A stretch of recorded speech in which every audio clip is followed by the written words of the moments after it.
The Israel-Palestine conflict is one of the world's longest and toughest problems. It's been filled with violence, broken trust, and people forced from their homes. But how did this small area in the Middle East become the center of such a long and bitter fight? The reasons go way back, tied up with history, religion, and national identity. To understand today, we need to go back to the early 1900s, when the Ottoman Empire, which ruled Palestine for a long time, was weakening. During this time, the seeds of conflict were planted, setting the stage for a century of fighting. Two groups formed: Zionists, who wanted a Jewish homeland in Palestine, and Palestinian nationalists, who wanted the Arab people living there to rule themselves. In 1917, during World War I, the British government made a big decision that changed the Middle East, the Balfour Declaration. This document, named after British leader Arthur Balfour, said Britain supported a Jewish homeland in Palestine. It sounded simple, but the Balfour Declaration caused confusion. It didn't say exactly where this homeland would be or what would happen to the Arab people already living there, who were most of the population. Zionists saw it as a big win, a promise of a home after a long time without one. But for Palestinian Arabs, it meant they might lose their homes and land. After the Ottoman Empire fell, the League of Nations put Great Britain in charge of Palestine in 1920. Britain had the tough job of running a place with two groups who wanted the same land. During this time, things got worse between Jewish and Arab communities, with more fighting. The British, stuck between their promises to both sides, tried to keep things calm. More and more Jewish people moved to Palestine, escaping bad treatment in Europe and hoping for a new home. But this made things worse with the Palestinian Arabs, who worried about their future in the land they'd always lived in. After World War II, everyone wanted to know what would happen to Palestine. In 1947, the United Nations voted to split Palestine into two countries, one Jewish and one Arab. Jewish leaders agreed, but Arab leaders didn't, feeling it was unfair.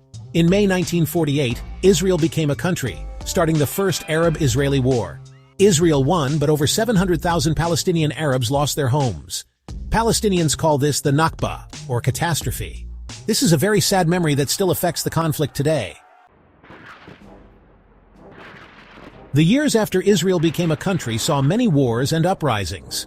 In the Six-Day War in 1967, Israel took control of the West Bank, East Jerusalem, and the Gaza Strip, where many Palestinians lived. The 1973 Yom Kippur War, while not a clear win for either side, made Israel's control of these areas stronger. In the late 1980s, the First Intifada started. This was a Palestinian uprising against Israeli control. It brought the world's attention back to the Palestinian issue. In the 1990s, there was some hope with the Oslo Accords. These agreements were supposed to create two countries and bring peace. But they didn't work because of continued fighting, mistrust, and disagreements about Jerusalem, settlements, and Palestinian refugees returning home. The Second Intifada, starting in 2000, made things much worse, with more violence and both sides becoming more stubborn.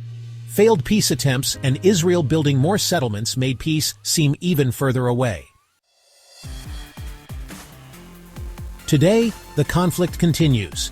Israel still controls the West Bank and East Jerusalem, where it has built settlements that many countries say are against the law. Hamas, a group many countries call terrorists, controls Gaza. This situation isn't fair or good for anyone.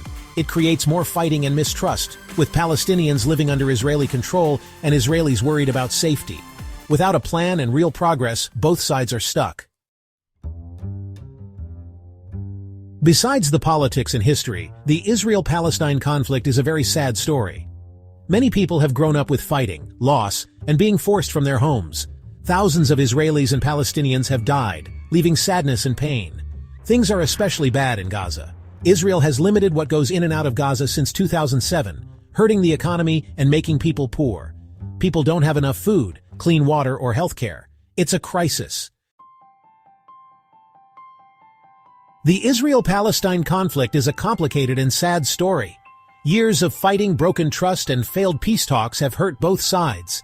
But even with all the problems, there's still a little hope. Groups on both sides are working hard to bring people together, talk, and understand each other. Peace will be hard, and will require bravery, compromise, and a shared hope for a safe and peaceful future for everyone. Can this land, important to three major religions and full of history, ever overcome its past and find peace? The answer depends on the choices both sides make today.